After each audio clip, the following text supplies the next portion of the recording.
Jean-Michel Biot, bonjour. Vous êtes président fondateur de l'atelier BNP Paribas. Vous êtes fondateur de The Networking Company. Vous avez créé aussi le blog Bilot Show. Qu'est-ce que c'est qu'un blog et pourquoi l'avoir créé? J'ai créé ce blog en 2004 parce qu'il m'a été offert par Loïc Lemeur qui à l'époque, comme je l'avais formé paraît-il dans les années précédentes quand il sortait d'HEC à l'internet, je l'ai même emmené en Silicon Valley, pour me remercier, il m'a offert Typepad qui s'occupait de ça en Europe. Donc j'ai eu cette plateforme de blog, et puis j'ai commencé à bloguer. Parce qu'en fait, avant, je voulais écrire des articles pour passer dans le journal Le Monde, mais personne ne voulait les passer. Donc on me prenait pour un glandu, donc j'ai écrit mes propres articles sur mon blog. Vous êtes élu personnalité numérique en 2010 par Axel. Vous avez aussi reçu le prix du promoteur de la société numérique en 2011. Donc vous êtes bien placé pour nous parler des outils numériques.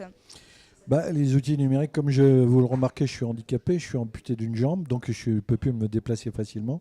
Je passe ma vie chez moi, j'habite en province, enfin dans les Yvelines, à interviewer des jeunes qui créent des entreprises dans le domaine de l'Internet en visiophonie. J'enregistre et je mets en ligne sur mon blog, ça s'appelle le Bio Show. Donc j'utilise ce genre d'outils.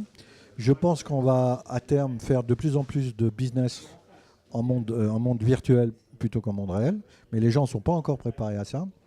Et j'utilise tous les outils existants, les réseaux sociaux, LinkedIn, Facebook, Zeit là-dessus pour m'informer.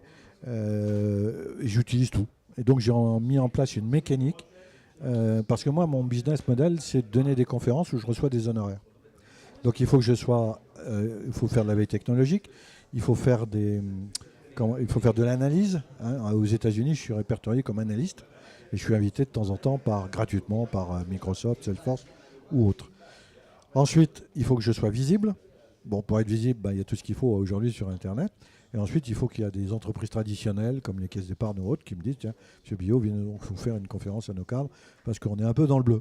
Voilà, en gros. Est-ce que vous pourriez donner un conseil aux créateurs d'entreprises, aux entrepreneurs, comment utiliser les outils numériques? Quel outil numérique il vaut mieux utiliser? Il faut qu'ils s'y mettent, quel que soit le métier qu'ils veulent faire.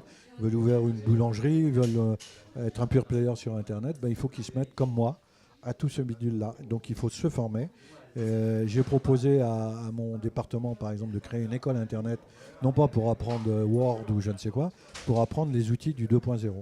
Bon, on est en train de regarder un peu tout ça parce que les chefs d'entreprise français traditionnels, les artisans, etc., ne connaissent pas tout ça. Et pourtant, s'ils le connaissaient, ils pourraient faire probablement beaucoup plus de chiffre d'affaires.